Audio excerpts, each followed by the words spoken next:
Hello दोस्तों, अस्सलाम वालेकुम। मैं हसीना बानो इंडिया से। आप देख रहे हैं हसीना बानो रिएक्शन चैनल। तो हम एक और वीडियो लेके आ गए हैं फिलिस्तीन और इसराइल के बारे में। वीडियो बहुत अच्छी है और इस वीडियो में ये पता चलेगा किस तरीके से, कैसे, कौन से जमाने से अक्सर मस्जिद हम मुसलमानों की हुआ करती थी। तो वीडियो करते हैं शुरू। वीडियो को सुन के ही पता चलेगा। फिलिस्तीन मुसलमानों की सबसे मुकद्दस तरीन सरजमीनों में से है। ये वो सरजमी है जहाँ पर ईसा अलैहिस्सलाम ने जन्म लिया और जहाँ से सुलेमान ने अपनी सत्ता पूरी दुनिया में फैला दी।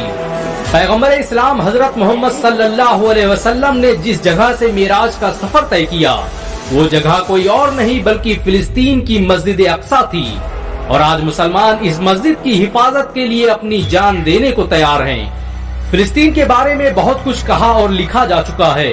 इतिहास के पन्ने फिलिस्तीन की गाथाओं से भरे पड़े हैं। दुनिया के बड़े बड़े दार्शनिक और विचारक साइंटिस्ट इस बात पर एकजुट हैं कि ये मुल्क मुसलमानों का है और वही इसके असली वारिस हैं। दुनिया का मशहूर वैज्ञानिक अल्बर्ट आइंस्टीन, जो खुद भी यहूदी था, उसने तो यहाँ तक कह दिया कि मुझे ये देखकर अफसोस होता है कि यहूदी फिलिस्तीनी मुसलमानों के साथ वही कर रहे हैं जो नाजियों ने यहूदियों के साथ किया था। जिस फिलिस्तीन के मुसलमानों ने यहूदियों को पनाह दी थी, आज यहूदी उसी के मालिक बन बैठे हैं। इतिहास ने इससे पहले ऐसा मंजर कभी नहीं देखा कि जहां पनाह देने वाले खुद किराएदार बन गए हों। दक्षिण अफ्रीका के राष्ट्रपति और समाज सुधारक नेल्सन मंडेला ने तो साफ साफ कह दिया था कि हम अच्छी तरह से जानते हैं कि हमारी आजादी तब तक अधूरी है जब तक फिलिस्तीनियों को आजादी नहीं मिल जाती। इसी फिलिस्तीन के बारे में कभी सद्दाम हुसैन ने कहा था कि फिलिस्तीन अरबों का है और इसे दरिया से लेकर समंदर तक आजाद होना चाहिए। इस सरजमीन पर कब्जा करने वालों को चाहिए कि वो यहाँ से कहीं और निकल जाएं। फिलिस्तीन को लेकर महात्मा गांधी के विचार भी पूरी तरह से स्पष्ट थे। उनका कहना था कि फिलिस्तीन उसी तरह अरबों का है जिस तरह इंग्लैंड अंग्रेजों का है या फ्रांस फ्रांसीसियों का है। ये बात गलत और मानवता विरोधी होगी कि यहूदियों को अरबों पर थोप दिया जाए। आजादी के बाद भी भारत खुलेआम फिलिस्तीन का समर्थन करता रहा है और वहाँ के लीडर यासिर अराफात के भारत से बड़े ही दोस्ताना संबंध थे। यासिर अराफात फिलिस्तीन के राष्ट्रपति थे। उनके ये शब्द आज भी मशहूर हैं कि ये मेरा देश है और कोई मुझे यहाँ से निकाल नहीं सकता। फिलिस्तीन वो सीमेंट है जो पूरे अरब को एक साथ जोड़े हुए है। ये उस विस्फोटक की तरह है जो फटा तो सब कुछ बर्बाद हो जाएगा। ब्रिटेन के मशहूर फलसफी और मैथमेटिशियन बर्ट्रैंड रसेल लिखते हैं कि दुनिया में कहीं भी कोई भी व्यक्ति अपने ही देश से सामूहिक रूप से निकाले जाने को स्वीकार नहीं करेगा। ये फिलिस्तीनियों की बदकिस्मती है कि उनके मुल्क की ताकत दूसरे के हाथों में सौंप दी गई। मिस्र के राष्ट्रपति मोहम्मद मुर्सी फिलिस्तीन के प्रबल समर्थक थे। उनका कहना था कि जब तक फिलिस्तीनियों को मुकम्मल आजादी नहीं मिल जाती तब तक मिडिल ईस्ट शांत नहीं रह सकता। अमेरिका के मशहूर लेखक और समाज सुधारक मैल्कम एक्स लिखते हैं कि इजराइल के लोग फिलिस्तीन पर कब्जा करने के जो तर्क गढ़ते हैं उनका ना तो इतिहास से कोई ताल्लुक है और ना ही ये अक्ल वाली बात है। ये वही मैल्कम एक्स हैं जिन्होंने बाद में कुरान से प्रभावित होकर इस्लाम कबूल कर लिया था। इजराइल के मशहूर लेखक इलान पापे ने एक बार अपने ही धर्म का मजाक बनाते हुए लिखा था, बहुत से यहूदी ईश्वर में यकीन नहीं रखते लेकिन वो ये जरूर मानते हैं कि ईश्वर ने उन्हें इजराइल देने का वादा किया था।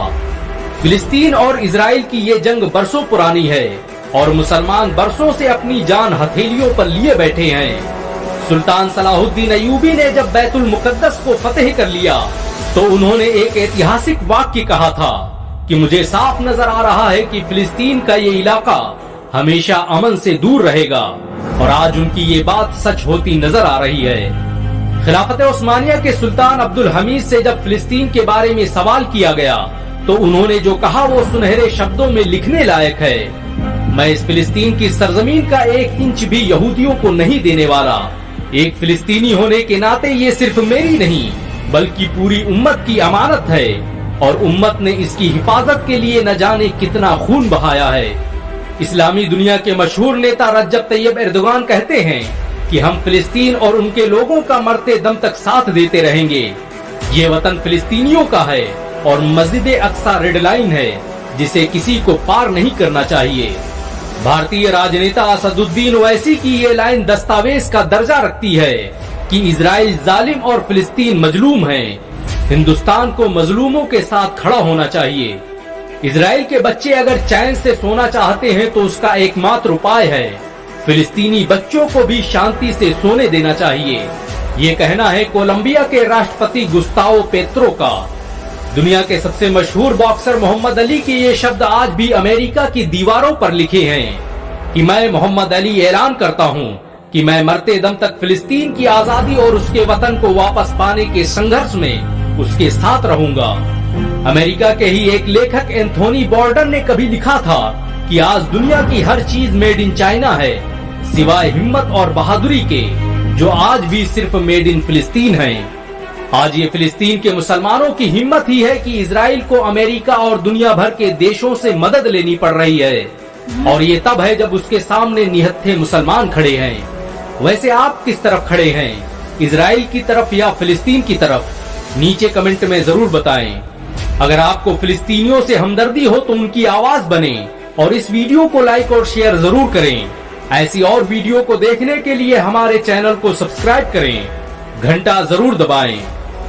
वीडियो देख ली आपने, मैंने भी देखी, आपने भी देख ली। आपको क्या लगा, किसकी गलती है? फिलिस्तीन की गलती है या इसराइल की गलती है? तो मेरे हिसाब से तो इसराइल वालों की गलती है कि मुसलमान तो कभी गद्दार है ही नहीं, हुआ ही नहीं करता था। मुसलमान गद्दार नहीं है। क्यों फिलिस्तीन के मुसलमानों ने इसराइल वाले यहूदियों को सिर्फ पनाह दी थी, सरहद दी थी अपने इलाके में।